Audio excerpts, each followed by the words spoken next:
warahmatullahi wabarakatuh. Perubahan sejarah dalam berpikir moral. Dalam bidang moral, tokoh yang paling terkenal adalah Immanuel Kant dalam bukunya The Foundation of the Metaphysics of Morals. Tetap menjadi sumber penting bagi pendidik moral dimanapun.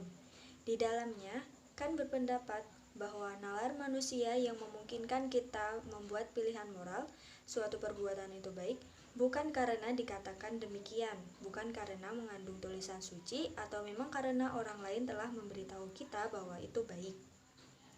Bagi Kant, orang-orang dapat bertindak dengan cara tertentu untuk mewujudkan hal-hal tertentu.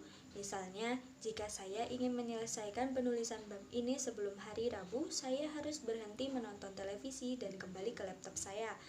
Dengan kata lain, jika saya benar-benar ingin menyelesaikan sesuatu hal, maka akan bijaksana untuk bangun dan mengerjakannya. Hal-hal semacam ini sering dianggap sebagai moral di sekolah. Seringkali dalam aturan yang ditetapkan oleh sekolah dan tindakan disiplin guru, kebaikan hati-hati diubah menjadi kebaikan moral. Tetapi Kant berpendapat bahwa kebaikan moral berbeda. Dengan demikian, jika suatu tindakan dianggap benar-benar bermoral, maka tindakan itu harus dianggap sebagai hal yang benar untuk dilakukan dalam keadaan yang serupa dan tidak hanya pada saat-saat di mana tindakan itu akan menghasilkan semacam tujuan yang dicari atau tujuan tertentu. Itu juga suatu tindakan yang nilainya harus dipertimbangkan secara independen dari orang-orang tertentu yang melaksanakannya. Inilah yang dimaksudkan dengan universal. Dengan kata lain, siapapun dengan keadaan yang sama akan melakukan hal yang sama, bahkan jika itu berarti menyakiti teman atau lebih buruk lagi memiliki beberapa konsekuensi negatif bagi kehidupan pribadi seseorang.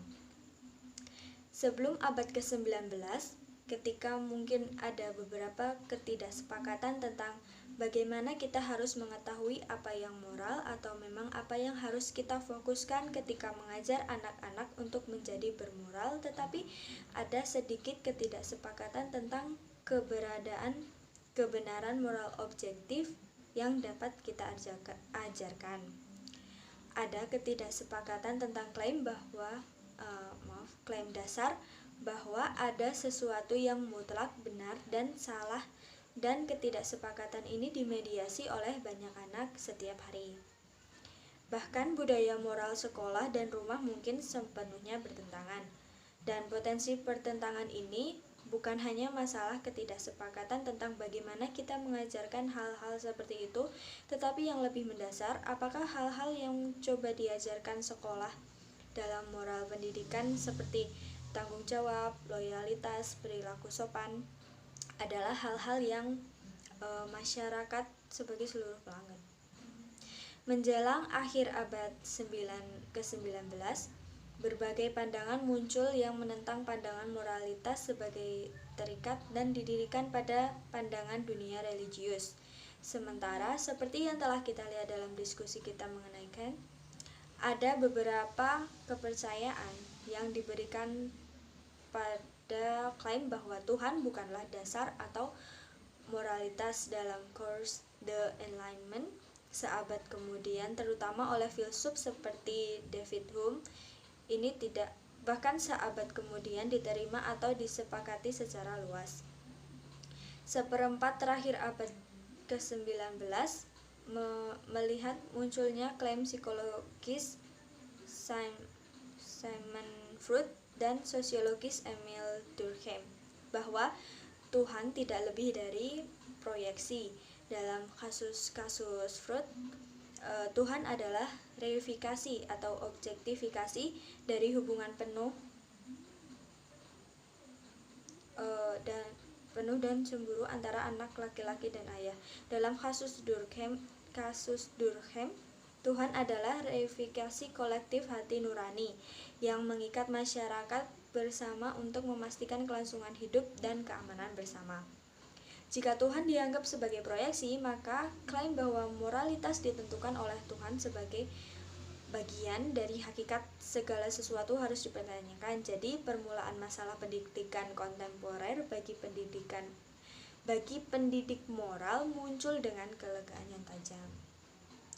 Karenanya pendidikan moral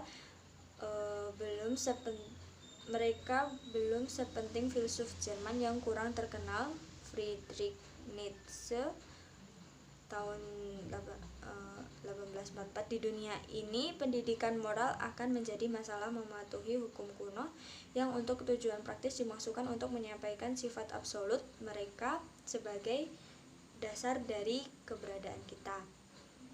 Kan menyatakan bahwa pendidikan moral adalah kegiatan rasional di mana apa yang moral ditentukan oleh akal daripada tindakan.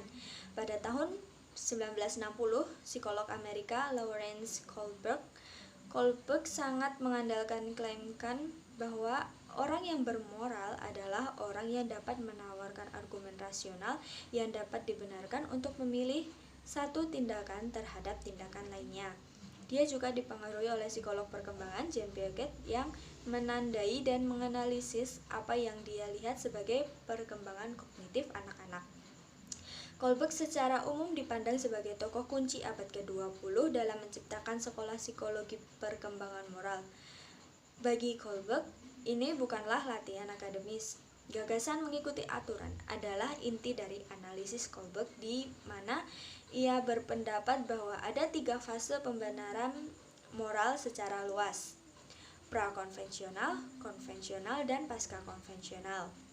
Fase prakonvensional mencakup pembenaran yang bergantung pada simetri antara apa yang tidak bermoral dan apa yang dihukum atau pada perhatian untuk melindungi diri. Tahapan konvensional memberi jalan saat seseorang tumbuh secara moral untuk membenarkan tindakan secara konvensional.